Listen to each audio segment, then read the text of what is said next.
the Q&A sessions, they're all over the place, but this is all your time. And the idea here, just a couple things to keep in mind. We like to have it very open so that anybody on the call, someone asking a question, very often it's very helpful for someone who's looking at another particular deal. And so please be as open as you can. If you're talking about particular deals, it's fine to mention the type of business and a general location. You don't want to get more specific than that to name, Bob's HVAC company in Denver, Colorado. Just, it's an HVAC company and it's located in the, central US or what have you. So just keep that in mind. Other than that, provide as much deal as possible. It's very helpful. Any questions you have feel free to ask whatever you want. I did log a couple of questions that came in over the last week that you may find helpful if we run into any downtime, and I've got as much time as you need. So we'll open it up. I know, Felton, you had a couple of questions and maybe you thought it would be helpful. If you think it'll be helpful to share, we might repeat some of the answers that you heard earlier, but I know what we talked about earlier today would probably, the people on the call would find it pretty helpful. So if you want to jump in, go ahead. Sure. Well, last week I found a deal on Biz Buy Sell, the two early childhood schools, and I'm just outside of Washington, D.C. That's the area. And they gave me some information about for the past 3 years. They gave me the SDE and then operating income and some other stuff. I plugged it into the Diomo evaluator and I screwed it up, of course, because I'm still trying to figure it out. But I met with Rich earlier today and he kind of walked me through it. And the SDE looks good. I worked through the debt plan and I realized the reasons my numbers weren't closing at first, which they weren't, is because I was offering too much money for the company. So once I reduced the offer to a reasonable number, everything seems to close and it looks pretty good. I was a little concerned because I thought that the offer was going to be low. So after we talked, Rich, I just called the broker. I said, hey, listen, I'm thinking about writing this letter and just want to get a sense of the offers you have. What are the multiples? Where have they come in? And sure enough, he said he's got two LOIs right now, but one came in around the multiple of 2.5, which is pretty much exactly what the Diomo thing predicted, which was much lower than what I had at first. And that offer was okay. He said the other offer wasn't so great. They had some terms that were showstoppers, so that's pretty much off the table. So they only have one offer. The It's two schools, and the seller really wants to retire. So they'd like to sell the entire package. The offer they have is only for one school, so it's not really exactly what they want. So that's not the best offer. So it looks like there's some room to make a good offer on this. What else did he say? He said, the right, the STE, the profit over the past year went down significantly, like, 30, 40%. And I asked him about that, why have things gotten worse over the past year? And he seemed pretty honest with me. He said, listen, the owner is old and they're tired and they're ready to quit. And the operations are okay, but they're not trying to grow the business. And it's kind of starting to languish a bit. So they really need someone to come in and help grow it. So that was a good answer. Then the last thing they told me, which is really important, and I'm glad I called, is because one of the schools is a Christian-based school, and the seller really, really wants that school to stay Christian-based. So if I make an offer and I say, hey, listen, I'm committed to doing this, that's something they would really look favorably upon. So that's going to be part of my offer. So talking to the broker was really helpful today. Well, it sounds like you got at least a good broker from a standpoint of providing you with some honest answers. Um, it always helps the process when that happens. It sometimes gets a little tricky when they tell you there's multiple LOIs, but you can navigate that by asking some good questions. What I find helpful, and I think you did a terrific job of it, is trying to dig into what's really important to the seller here.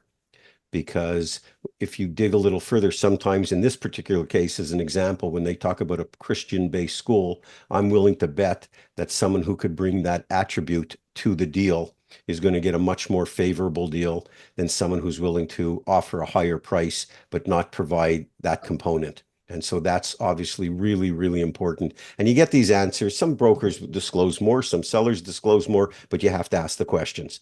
And so that, that surfacing is really, really important. I'm glad to hear that the valuation came out. I'm not surprised that the valuation came out close. That's the purpose of the tool. Um, and one note for everybody on the call, you don't have complete background. Felton touched on it a little bit, is when you do the valuation, you don't want to back into it. In other words, saying, um, trying to figure out how am I going to service this debt at the price that they're asking. It's the other way around. It's you determine your valuation of the business, and that dictates obviously what you're able to pay. And a drop down from that is how's the financing going to impact it. It's not, if a seller's saying, well, we're asking $5 million and you work out what the uh, seller's discretionary earnings or owner benefits are, you can't try to fit a square peg into a round hole, meaning, well, I can't make this work based on the asking price. It's the other way around. You determine the valuation because the valuation is tied into what the business can afford as far as debt service is concerned, unless you're trying to do this with no money down or take an exorbitant salary. So critical that you do the valuation first. And one of the things that we talked about early today, which is really important, you want to take the seller's financials and plug them into the Diomo business assessment tool because it gives you 3 years plus an annualized period if you want. But it's much easier to look at line items on a P&L when you have multiple years. And then you could look for any discrepancies. And so that once Felton, you give me the thumbs up, once you understood that, those two things, it sort of changes the universe about how you look at the valuation. Everything starts to make sense. And Yeah, so, absolutely. okay, so good. So if anybody has any further questions related to valuations or points that Felton talked about, you could dovetail on that, or hopefully that makes things very clear. But and Felton, you're doing this for like a few weeks. I mean, you've at this, right? I found this like a week and a half into my search phase, so it was kind of freaking me out because I didn't expect to be here this soon, and then I'm still kind of freaked out about it. But I'm just trying to focus on the process and put one foot in front of the other. Good. And sometimes you get lucky, find one right out of the gate. That shouldn't alarm you when people say, well, I can't buy the first business I look at. Similarly to when a seller tells me, well, I'm not going to take the first offer, you know, I mean, that thought process doesn't even make any sense. So if you find a good business that fits with your skill set, and you went about this the right way, then that potentially is a good, it's a good business to pursue. Don't flip out about the time. Yep, good. Okay, Miss Sia, who's up next on the Price is Right showcase? We have Luis Navarro. Okay. Can't hear you, Luis. You need to Yeah, unmute. can you There hear you me go. now? Yeah. Perfectly. Nice to see you. Hey, nice to see you. Just maybe a follow-up on Felton's question. So I mean, when we put an expression of interest or the first offer, do we go with our best bid, or do we go on the lower end, like 3x EBITDA, or do we try to?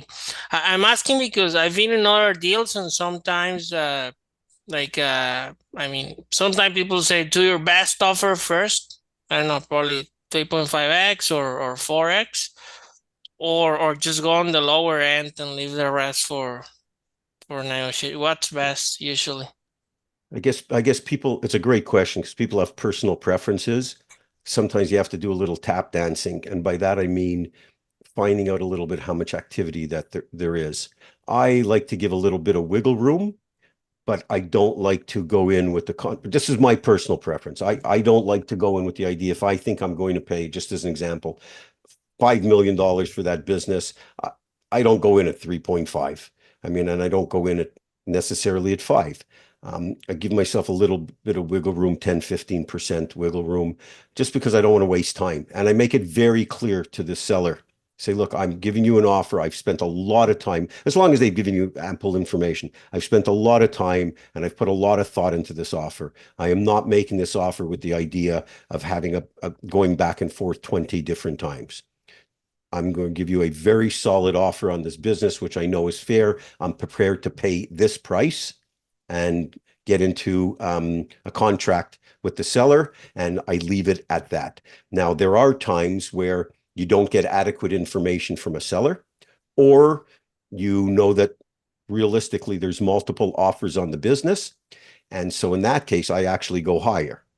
I will put in pretty close to full, if not full, of what I'm willing to pay, and recommend that. So to tie up the business, because you either in the first case, you need more information, or in the second case, you just want to close out everybody else from the deal and get exclusivity on it. So there's scenarios vary, but by and large, you want to make a very solid offer close to what you're prepared to pay. Because that's going to, if all of a sudden they come back and they say, you're not even close, well, define what that means. And very often they have unrealistic expectations. And I think you want to try to avoid too much back and forth related to price with the seller, because it also establishes bad blood. And you've done your homework and you have a defensible valuation. So again, I like to get very, very close. Okay. Thanks, Richard. My pleasure.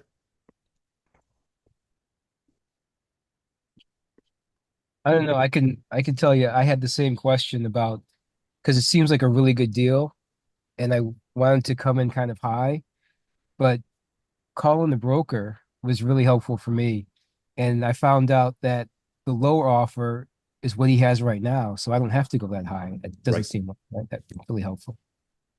So that, a lesson for everybody is, when you go through this process, you're going to find out questions beget more questions, meaning you get a deck on a business, a profile, a sim, you read through it, and you put together 20 questions. Well, you ask your 20 questions, you got 40 more after the answers. So that's just the nature of this business. Big questions beget more questions. But the best way to solicit answers is to ask these questions. And in Felton's case, the broker's been pretty forthcoming. You don't always have that luxury, but by asking these questions, how many offers do you have in the business? What's important to the seller? Price, terms, something else. Is it how quickly they can exit? In this case, it was a Christian-based individual that would be able to keep the characteristics of that business in place. So, it's asking questions that elicit these answers. Sometimes it happens early. Sometimes you have to tie up the business, but it's critical to ask the questions. And hopefully you get lucky with a good broker who's straightforward. Awesome. Irene's hands up. Yep. Thanks, Sia. Hi, Richard. Hi, Hello Felton. there. How are you? Congratulations, Felton. It sounds like an exciting opportunity. I am very curious. Are you working with a broker yourself, or did you just contact the seller's broker? And you also mentioned that you're, thinking of writing an LOI. Are you using one of Richard's templates? Are you working with an attorney? What's the process there? Because you sound like you've only been doing it for a couple of weeks, right? So what are you doing? Curious. Yeah, I just went on Biz Buy Sell. I had this whole kind of marketing plan to find businesses, and the first thing I did was Biz Buy Sell. That was the easiest, and I haven't gotten past the first step in my marketing plan, which is this. So that's how I found it. What was the other question? The LOI. Why? Yeah. So prior to starting my search process, I took like 4 weeks to establish my team. I found a lawyer, I made some relationships with my accountant, banker, and I did that so when I went and talked to brokers, I could tell them I had done all this stuff, so they would take me a little more seriously.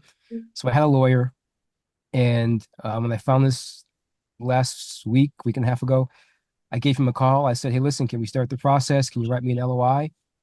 We've been going through that for the past couple of days. I've got the final version of it. So it's a template LOI, so I can just plug the Yeah. numbers in so I can reuse it. I was going to use the template from Richard, but the lawyer wasn't going to charge me a whole lot. So I figured I would look at what he gave me, compare it to the template, see if anything was missing. That would give me some more information, but that's what I did. Awesome. That's a good way to do it. And you know, the LOI, if they don't, going forward, if this business doesn't work out and you have to write subsequent LOIs, you have the template either from the attorney or from the course, then you can plug it in. And always, you want to make sure you have any specific contingencies relative to that particular business, and you can always run it by the attorney. And once they know that you're serious about buying, they'll give it a quick review as well. So that you went about it in a perfectly good way. All right.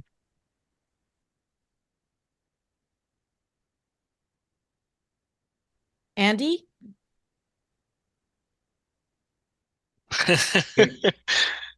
Hey, Andy. Hey, Luis. What are you two guys co-conspirators in Ontario or what? Yeah, partners in crime. Yeah. So I had a question for one of the deals I'm looking at, which is a dry cleaning business. It's basically a B2B dry cleaning business. It's not B2C.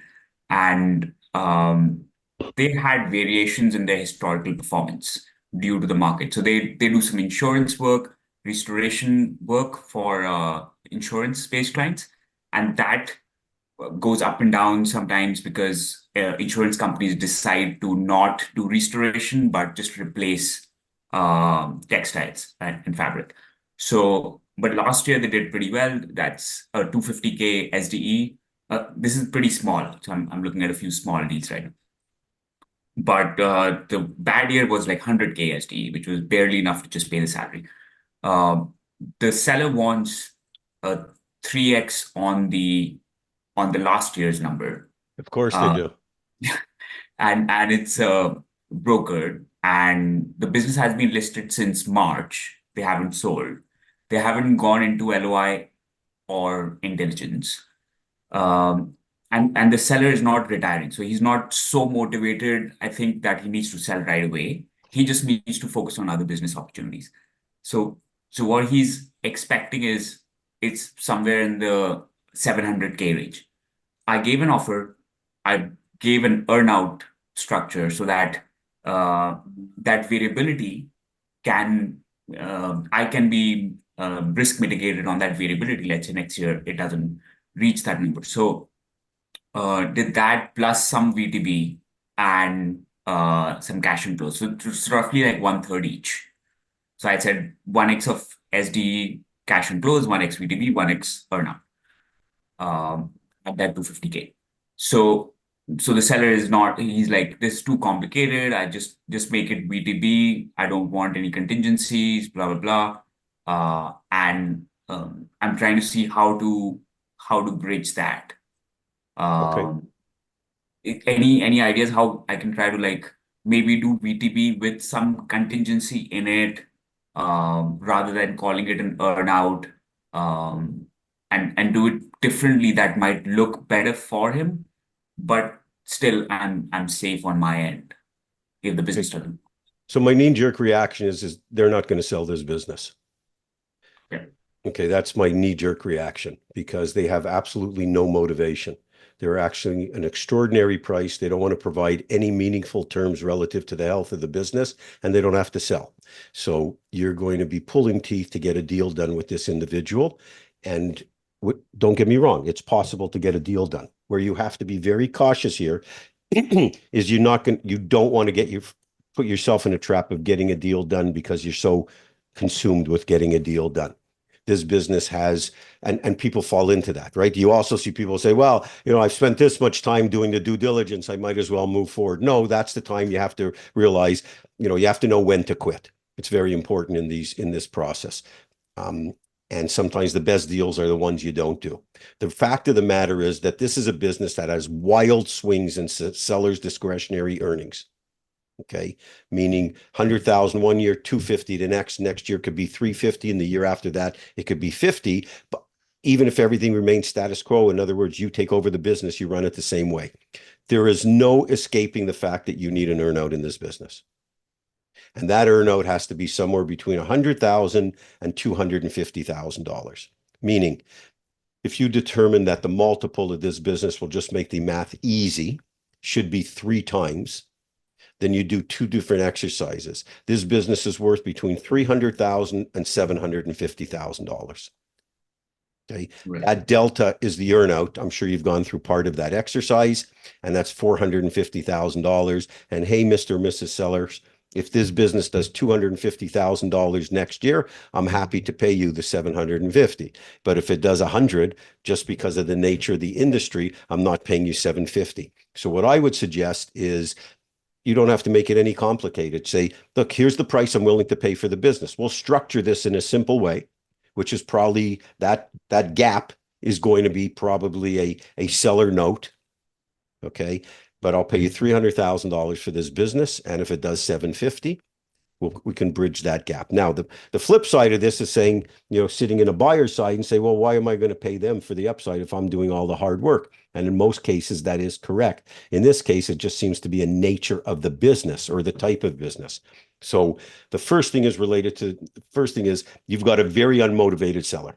So you don't want to waste your time. You want to either get a deal done or get it dead. That's one thing. The second thing is related to the earnout. That's got to be the deal structure.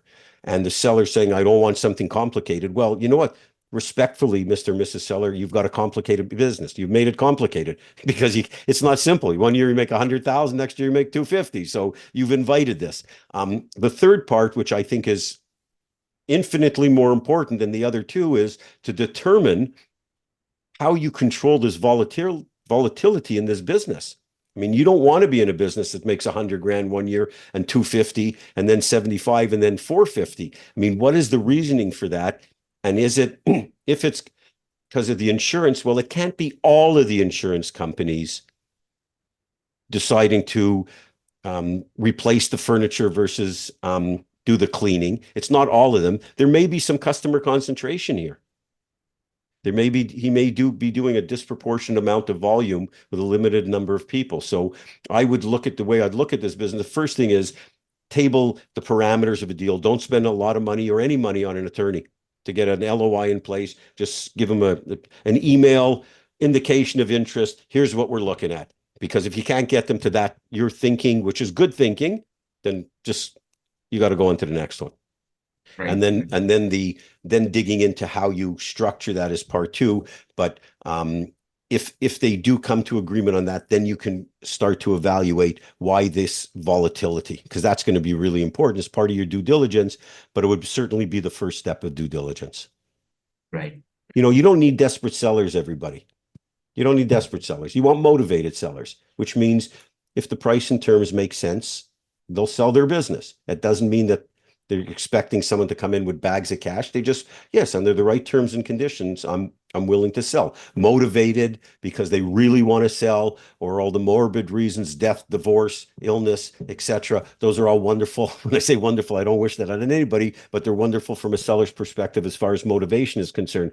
But when someone has no need to sell and they've got a volatile business with unrealistic expectations on deal terms and price, just as an FYI, it's going to be darn near impossible to get them to the finish line. With all that said, if this is early on in your pursuit, it's a great exercise to go through because no time is wasted. You're going to learn something.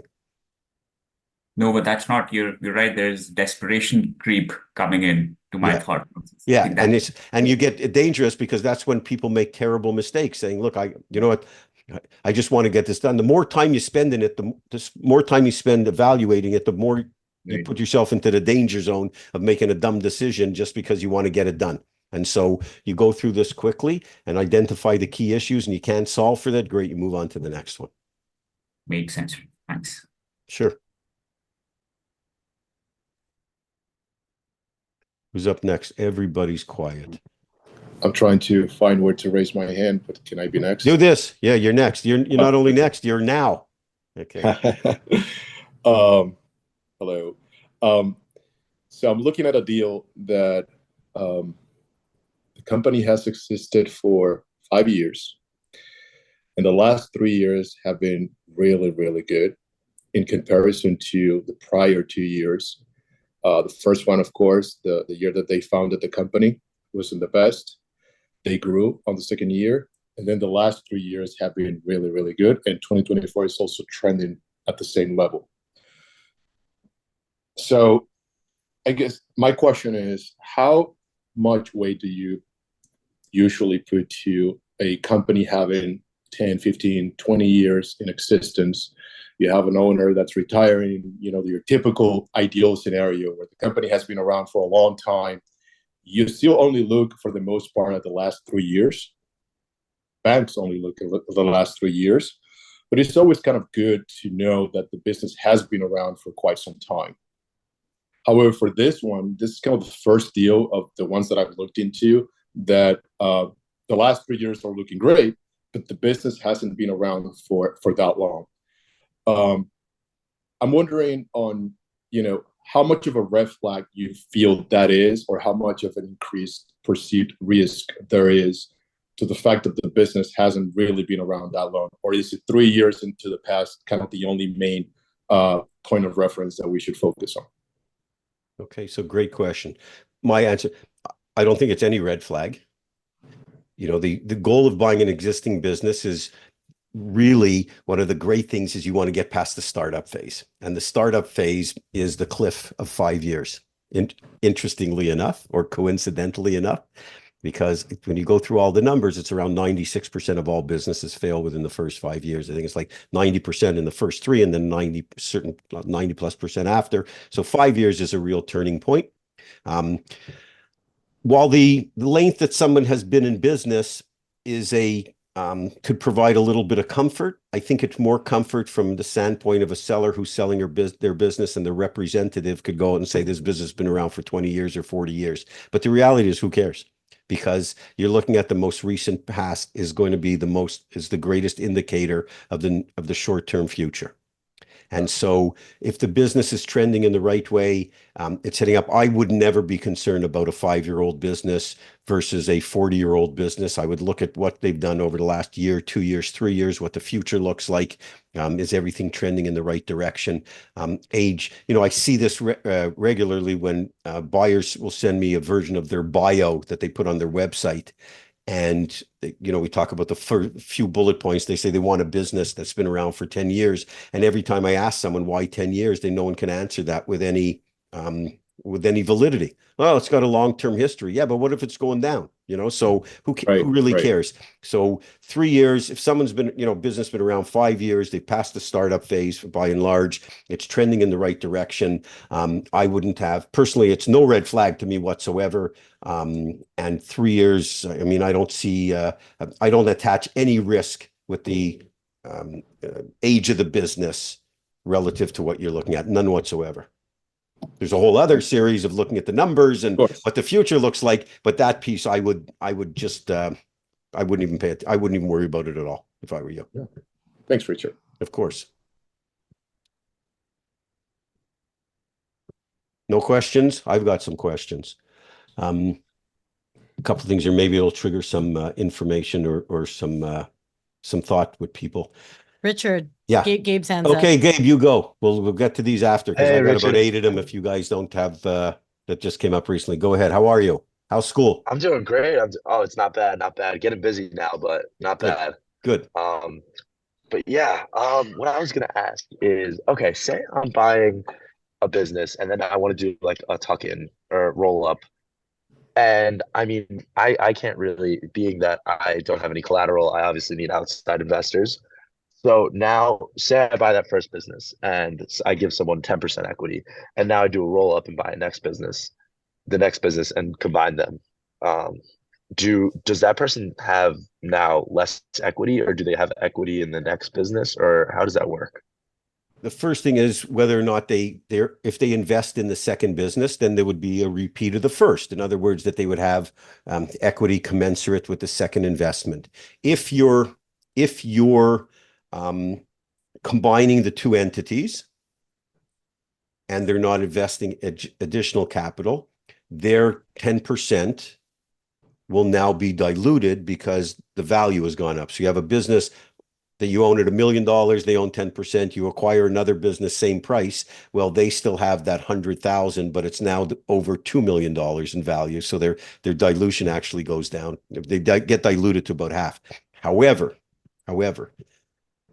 this is the way it's important to look at this from a practical standpoint. Chances are, especially chances are when you look at the second business, you probably going to need some capital from them or backing from them to acquire the second business, number one. Number two, if you're get someone to invest with you in your first business and they're taking a risk on you because at the beginning, if you don't come with much capital or any or no track record, they're betting on you. They're betting on the jockey. They're not betting on the horse. And so they should enjoy the upside. And I believe it's only fair for those investors that they should be able to continue to roll because they're taking all the risk. So one of the things that potentially keep them incentivized is that they can roll into additional businesses without dilution. Because I think it's just proper deal terms to give to an investor at the beginning. It's fair. At the beginning, they're betting on you. If there's no money, they're taking all the risk. And so they should get the upside. And so, part of it could become potentially in a negotiation. But my point being, at the beginning, when you're acquiring that first business, outside of selling your soul to the devil, if you don't have the money to make the investment, you negotiate your best deal possible with the understanding that the person who's putting up the money is taking all the risk and they should get a good part of the rewards. I think that's just a philosophical way to look at it and not to begrudge them. Makes complete sense. Thank you, Richard. Okay, of course.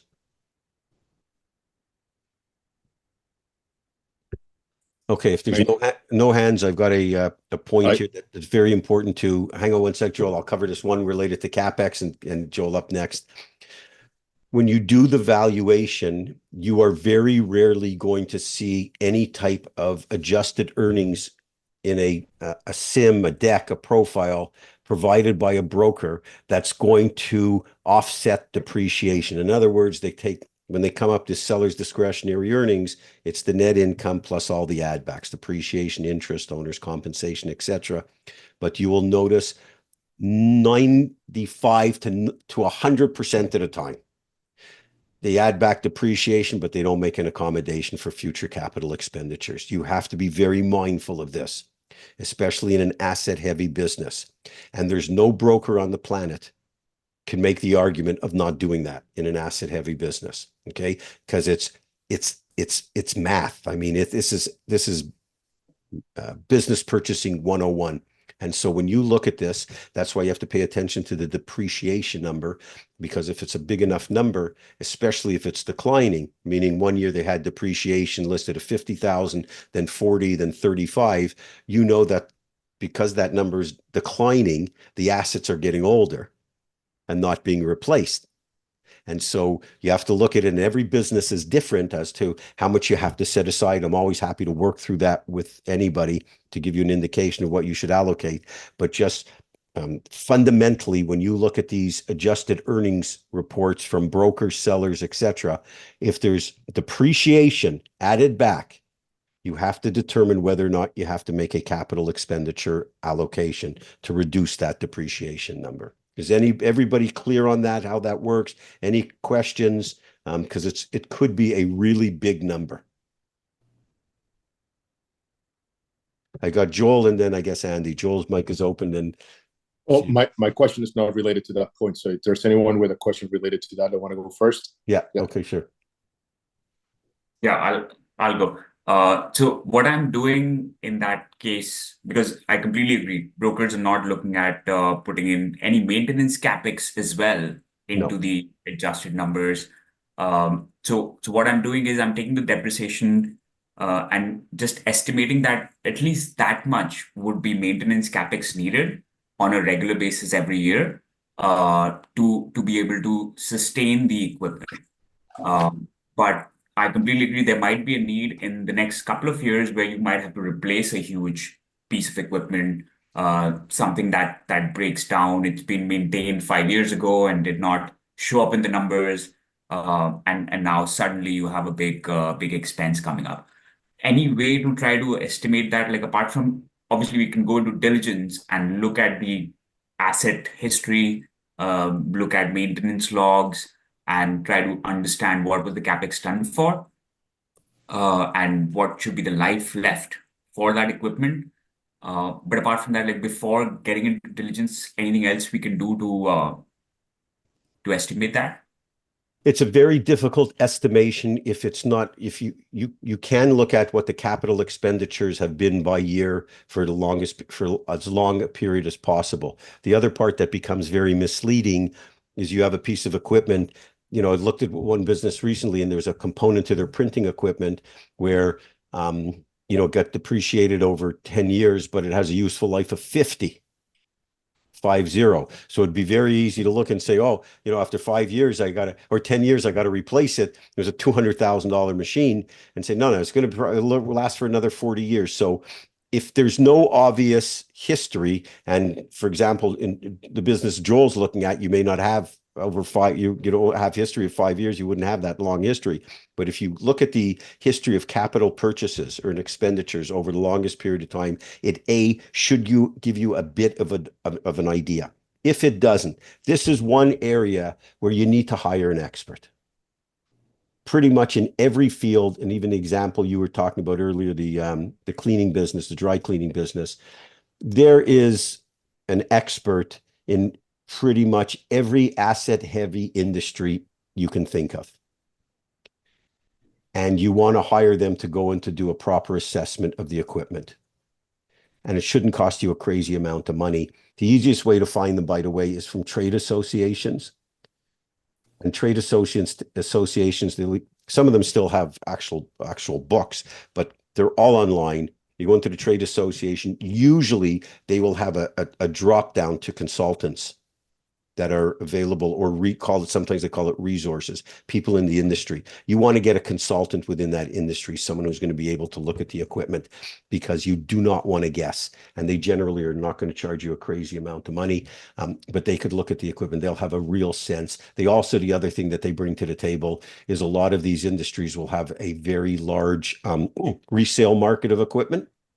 And so they'll be able to say, well, this is a piece of equipment. Normally it's $100,000, but there's always equipment around that you can get for 60. We might just have to tune it up a little bit. So the long-winded answer to your question is, if there's no historical information related to the capital expenditures, you don't have to take a swipe at guessing what that is based on your offer, but let the sellers know that it's going to be subject to an adjustment, and get an expert in there as quickly as possible. And the heavier the equipment, the quicker you want to bring in an expert. Right. It's good.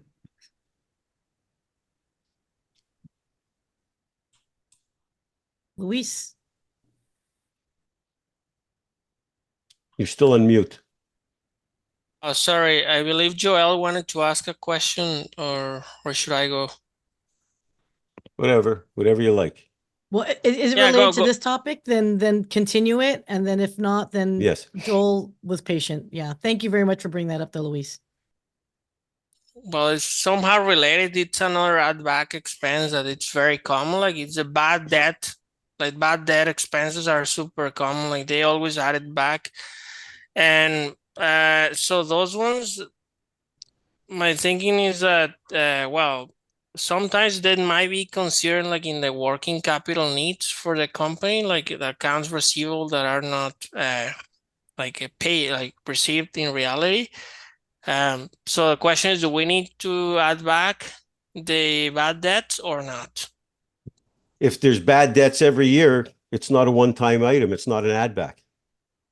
If a company has a history of bad debts of 10, 20, 50, 100,000, whatever the number is, you take the average over the last 3 years, that's what the add back, that's you want to get some perspective on it. If there's bad debts every year, actual bad debts, there's a difference between allocation for bad debts, because sometimes you'll see on the balance sheet they have an allocation for bad debts, but it's not an actual number.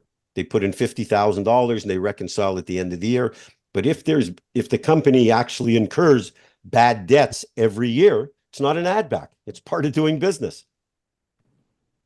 Okay. Okay. Now, if you have a case where bad debts, 12,000 going over the last 3 years, 12,000, 10,700, $68,000.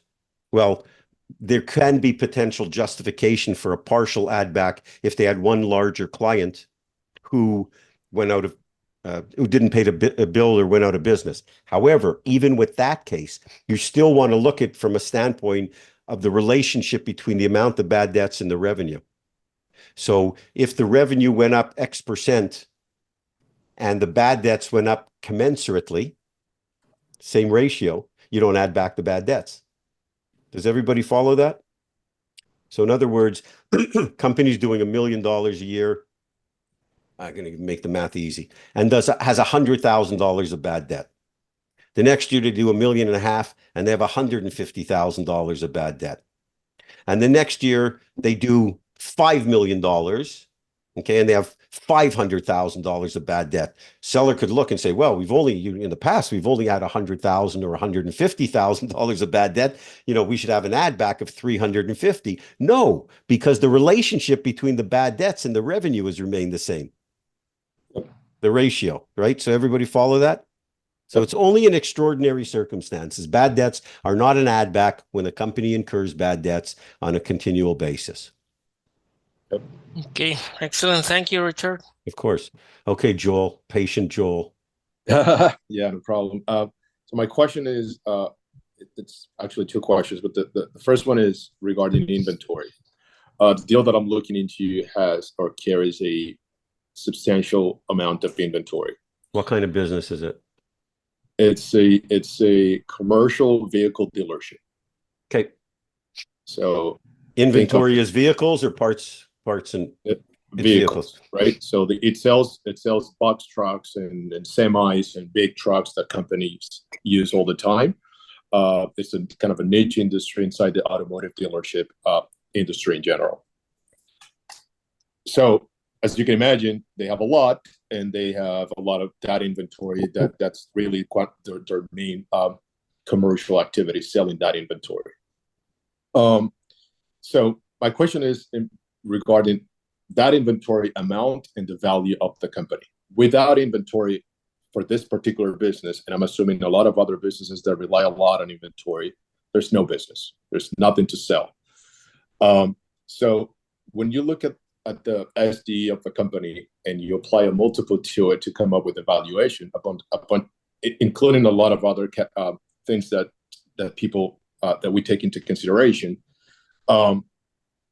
is the inventory value part of the price of the business that you're paying in the and also is that included in the SDE multiple, or is it okay to exclude it? Because I see a lot of prices out there that say for a business like this, like X amount plus inventory. Okay. And that amount is a fair multiple of the SDE, but there's no SDE if that inventory is not present. You need the business with that inventory to generate that SDE. So if you're telling me, I'm just going to make this up, that the business is netting $1 million to the owners, 3 times that's $3 million plus inventory. But there's no business without that inventory. So in my view, as a buyer, and please correct me if I'm looking at this wrong, is that the price of the business should be a multiple of SDE inclusive of that inventory, because that is part of the business. Otherwise, there's no business here. Okay, it's a great question. There are some industries that are sold on a multiple of SDE plus inventory, typically where the inventory fluctuates significantly on an ongoing basis. Think retail, right? So right. You say the business that we're going to pay $1 million, which includes $300,000 of inventory, and on the day of closing, we're going to count the inventory. If it's $280,000, the price drops by $20,000. If it's $350,000, the price goes up by $50,000. This is the answer to that question, and then I'm going to work backwards for you, is the multiple, the purchase price of the business, however structured, SDE plus inventory separate, all in, has to make financial sense from a return on investment standpoint. It's not over and above. We see this all the time in a jewelry business. jewelry business are notorious for having inventory going way, way back. Company makes $300,000 and the guy says, I have $2 million of inventory at Right. retail price. So yeah, well, the business is worth less than $1 million. Right. So there's that part. The second thing is the assets of a business, whether it be equipment or inventory, are needed to drive the profits of the business. Because without the inventory, there's no profit. So assets are a means to drive profits. If it's a case in automotive businesses, very often they don't even own the inventory. They're paying floor stock. So in other words, they're only paying interest. So if that's the case, you effectively would take over the inventory, continue to pay the interest, and a multiple of STE because you're effectively getting the inventory. In the case if they own the inventory outright, and I'm assuming that's the case here, they do own the inventory. Yes. That multiple of SDE that you are going to pay has to include the inventory. Yes. End of story. Yes. Because 100%. because it's never good. There's never going to be a relationship. In other words, if the business is making 300,000, they may have $2 million of inventory. Yes. Okay. But you're going to only have $200,000 of inventory. You're only going to be able to extract $300,000 of profit. So you Yes. can't pay 300,000 at a multiple plus the inventory because it's not an effective use of your money. So if you use that same example, like the return on your investment makes no sense whatsoever. So sometimes the deals are structured plus inventory, and that's okay. But the whole package has to fit within the parameters of a Yes. proper multiple based on getting a return on your investment. Yes.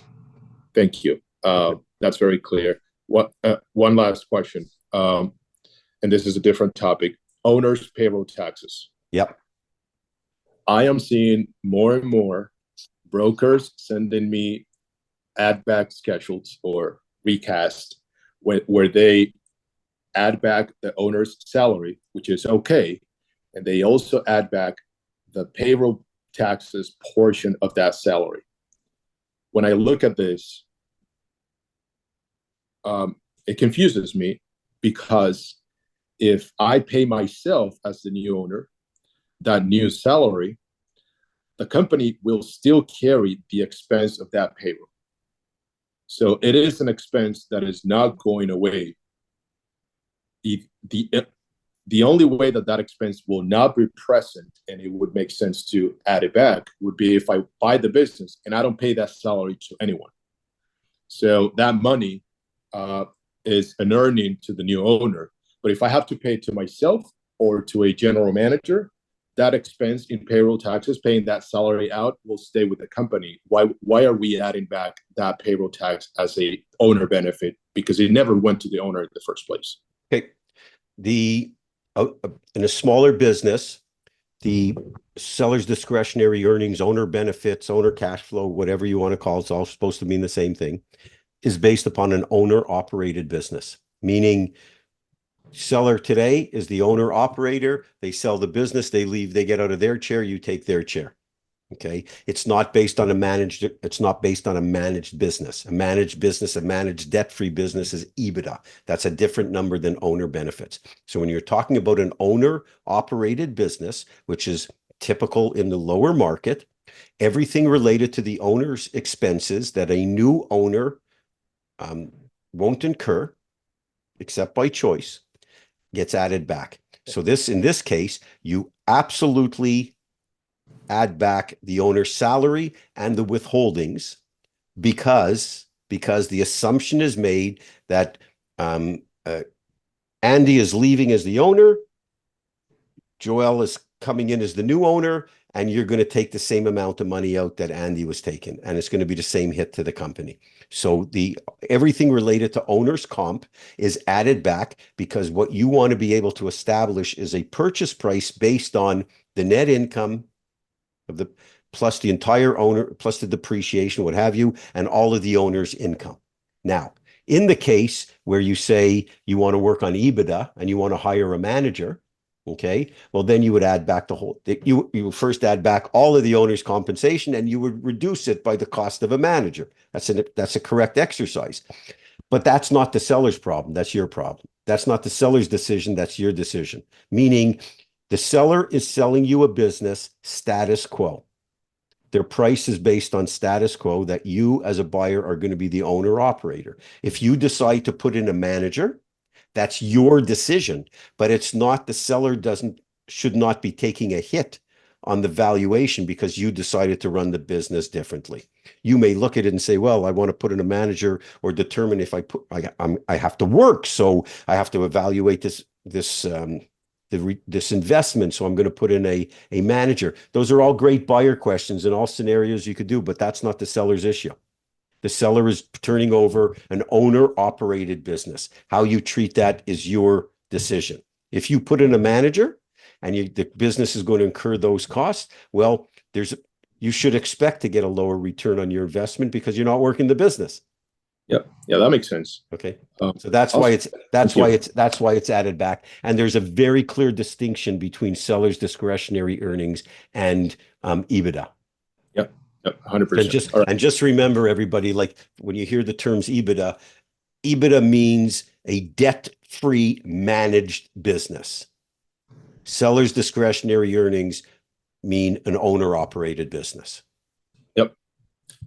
Okay, Sana, you're up.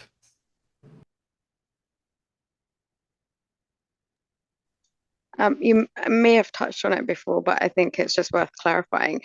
When a business is dependent on owner, can we reduce the value of the business because it doesn't operate by itself? So it requires more work from a buyer's perspective because you can have second-tier management in some businesses and they can just operate by themselves. So are you saying in a case, for example, where the business, like where the owner is the business versus a case of where the owner has decided to not put in second tier of management? Yes, because let's say they sell the business, but the business is entirely dependent on them and their skills. So to effectively operate the business, you'll have to outsource some of the work. So therefore, you'll have to rely on build your own team to essentially run the business. So could we reduce the valuation of the business based on that? Yes, you reduce. It's a great question.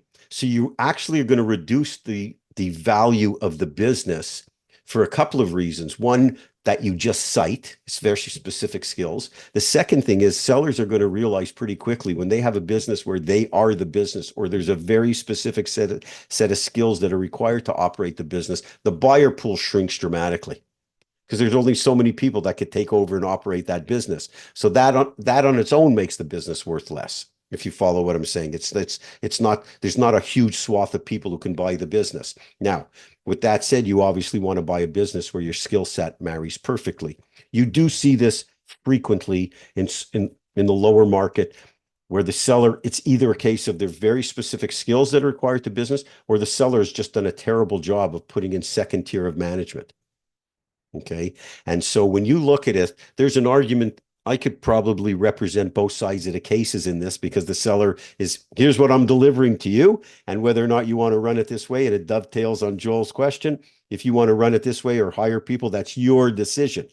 But it is a very important decision, specifically because if it's very specific skills and the seller is the business, then the actual valuation, that alone lowers the valuation from a macro sense, because it's so reliant on that seller, the buyer pool is going to shrink. If it's a case of saying, well, there's lots of people who have the skill set. You don't have the skill set, but lots of other buyers have the skill set to come over and take over the owner's responsibility. Well, there's a case on the owner's side to say, the business I shouldn't take a hit in value because this individual just happens to be someone who's not necessarily skilled to run this business. And so they have to bring in additional talent. That's not the seller's fault. If it's a case, though, of highly specialized skills and they haven't put anybody into place to operate the business, when you want to look at your valuation, it really comes down to a case of saying that particular business is only worth X amount to you because you have to put in these individuals.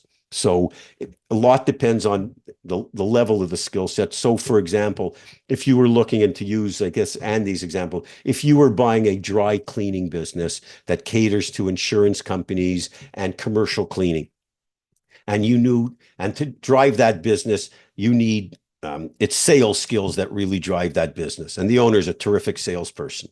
And you're looking at that business and saying, well, I'm not a very good salesperson, but I got to bring in salespeople. Well, that's not the owner's fault. That's your decision whether or not you want to buy a business and bring in a salesperson. On the other hand, if it's the same business and the owner is an engineer that develops these machines specifically to clean certain products for the insurance company, and that skill is really, really rare.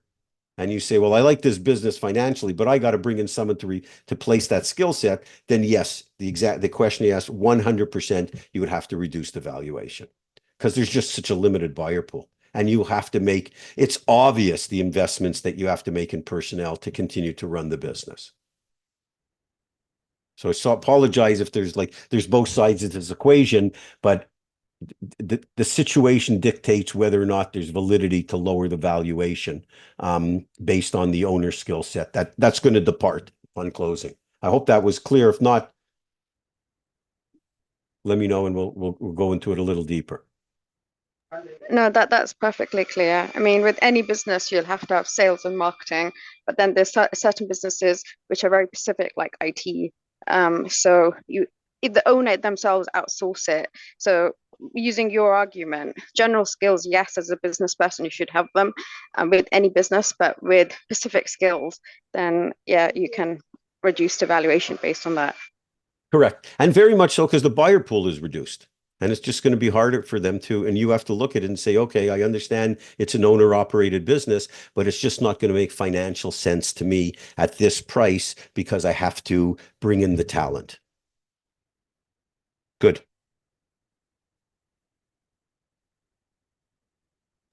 All right, we got Gabe.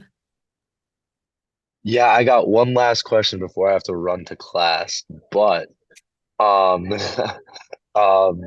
yeah, so I don't know if this is really like appropriate or relevant, but so I got asked to be a partner revenue share partner in any new business that comes in through this tutoring business, and I got basically asked to do sales for them. Um, and yeah, and it's me and two guys that run the other two run the business, and I guess I'm going to be like the sales guy. And I kind of I want to ask for equity, but like performance equity, and I don't know if it's appropriate to do so. Is that appropriate to be like, if I generate this much new business, I get this much equity? Is that or is it too soon? Should I try to generate business first and then ask for equity? You could always ask, number one. Number two, your best deal is always usually what you do at the beginning. Okay. If you believe, what I would do is I would have the conversations with the guys and tell them this is what I'm looking for. 100% performance based. I want to figure out a formula. If I generate X, I get Y. Okay. If you go the other route and you're generating this business and you go back to them afterwards, well, they've already got the client and you're not doing the tutoring. So they say, you know what? Sorry, Gabe, right? I mean, you're not taking the client through the whole life cycle. You're going to get the client, but you're not actually doing the tutoring. I'm assuming you're handing it over. Someone else is doing the tutoring. So you want to structure your deal in advance. Generally, but not always, your best deals are done early on. And especially if the client can stick with the customer, whatever the deal is, or whatever potentially the deal is, if the revenue can stick with the company after you perform your job. So in this particular case, as an example, you go out, you get 100 tutoring students.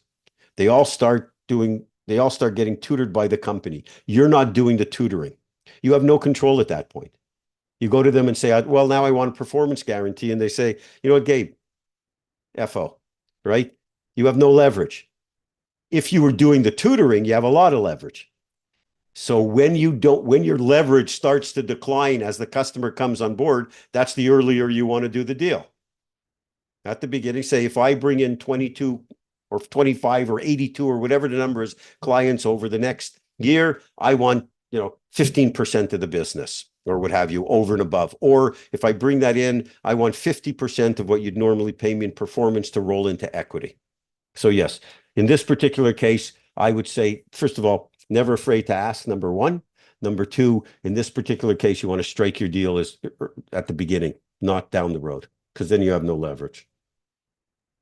I appreciate that, Richard. I didn't know if it was like customary practice or if it was even okay to ask this early on. I didn't know if that was It's okay. always But okay to ask. yeah, you're right. What's the worst someone can say? No? It's always okay to ask. True. Good point. Well, I hope everybody enjoys their day. Thank you, Richard. And I'm heading off to class. So thank you. Nice to see you. Great to see you. Okay, man. Bye-bye. Okay, Andy, we have a couple of minutes, so go ahead. Yeah, yeah. So this is another deal that I want your thoughts on. It's a proprietary outreach. So I reached out to the owner, and he was not willing to sell. Like he was not looking to sell in the market.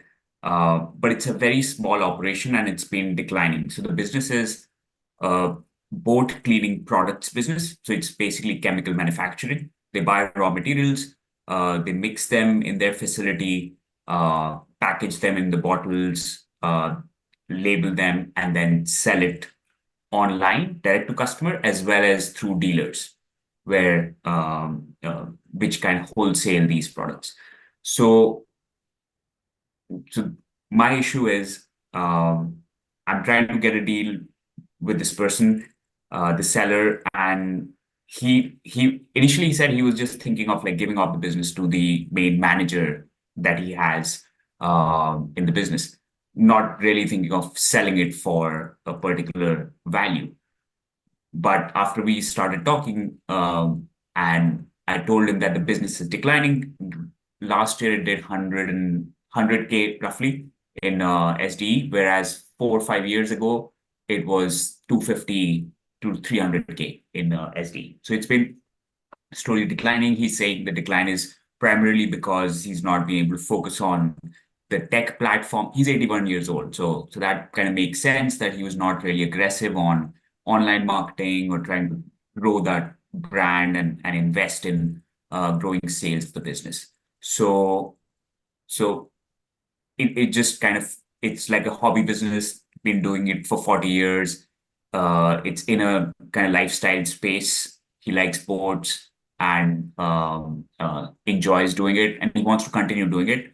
But maybe some sort of partnership can be made. So I said, I come in, I value like 51% of the shares I buy right now, 49% I buy later, and we try to grow the business together.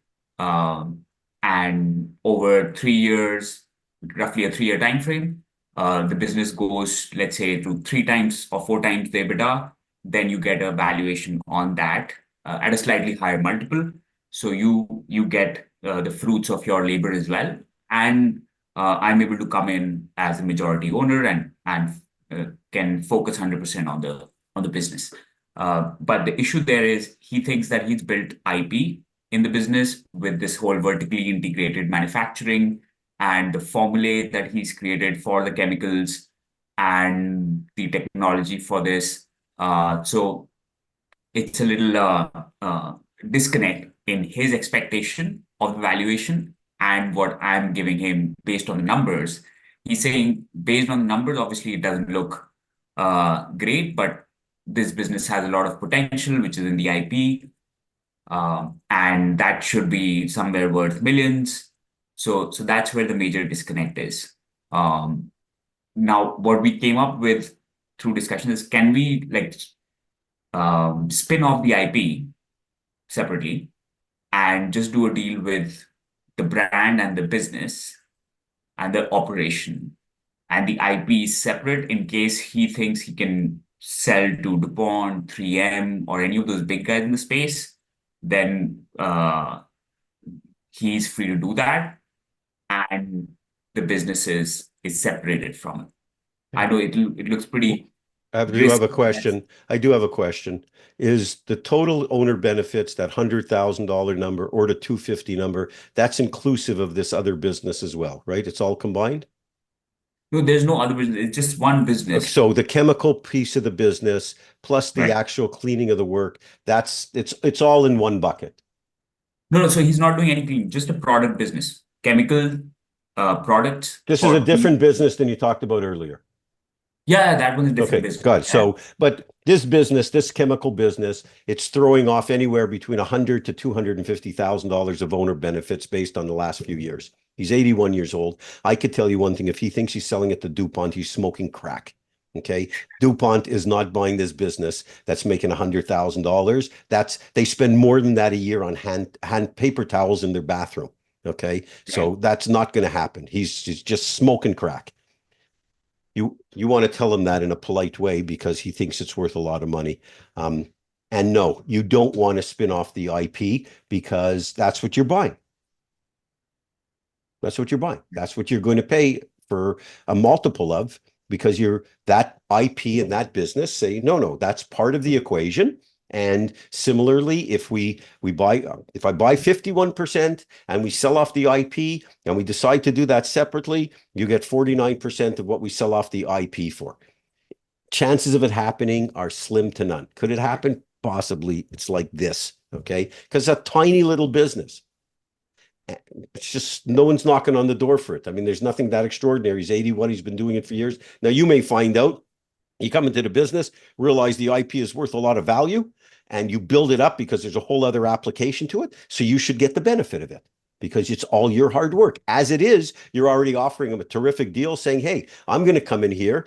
I'm going to work my butt off. I'm going to build this business, and you're going to get the benefit of all the upside based on my hard work because I'm only because you're going to still retain 49%. And if we get to a certain level, I'm going to even increase the multiple. So you're already benefiting from all of your hard work. And I'm willing to bet you look like a young guy. He's 81 years old. I don't care how great a shape he's in. He's not going to be able to do the work that you're going to do. And so, no, my answer is if this business was doing $20 million and there's real value to the IP, that's a different conversation. But making $100,000, this is worth nothing to anybody except him to generate his business. That's it. That's what I tried to make him understand, that whatever that IP is doing, even the value of that IP is what's showing up in the cash flows right now. There's no value in the IP. That's yeah. He's got a recipe, and the recipe is used to make chemicals to go out and sell. There's no inherent value in the IP. I mean, it's certainly no inherent value in the IP more than what the business is worth because he hasn't been able to demonstrate that he can turn it into a meaningful business. Right. He's earning a living. He said that DuPont approached them. They were trying to get a deal done 5 years ago on this line of chemicals that he's making, and they were offering some $1 million as sign-up bonus. 5 years ago, I had hair on my head. Things have changed. Exactly. Yeah. Okay. Yeah. So no, he's not going to win that argument. Right. Okay. Right. We got anything else? Anybody else? I think we're wind up. Joel's back. He's good. You're Just want good? to say thank you for taking the time to do this. Oh, my pleasure. I really enjoy these calls, and we'll have one in another couple of weeks. We typically have them. These are only our Diomo clients. This week we invited on a couple of people that don't follow our materials. We give them an opportunity to participate in the call, but they're great. I know everybody finds them very helpful. We will post the video probably today's Friday, but like Tuesday, Wednesday, see ya? Probably Wednesday, Thursday, something like that, within a week. I mean, within. And it'll go onto YouTube, and it's under the section. It's on the website richardparker.com as well. It'll be Q&A. It'll say Q&A session number. I think this is 6. And of course, for our clients, you have any questions, feel free to email me anytime. And good to see everybody, and have a great weekend. And to you, thank you. Thank you, and see ya as always. Thank you, my dear. Well, my pleasure. See ya, guys. See Have a ya. great weekend. See you soon. Bye.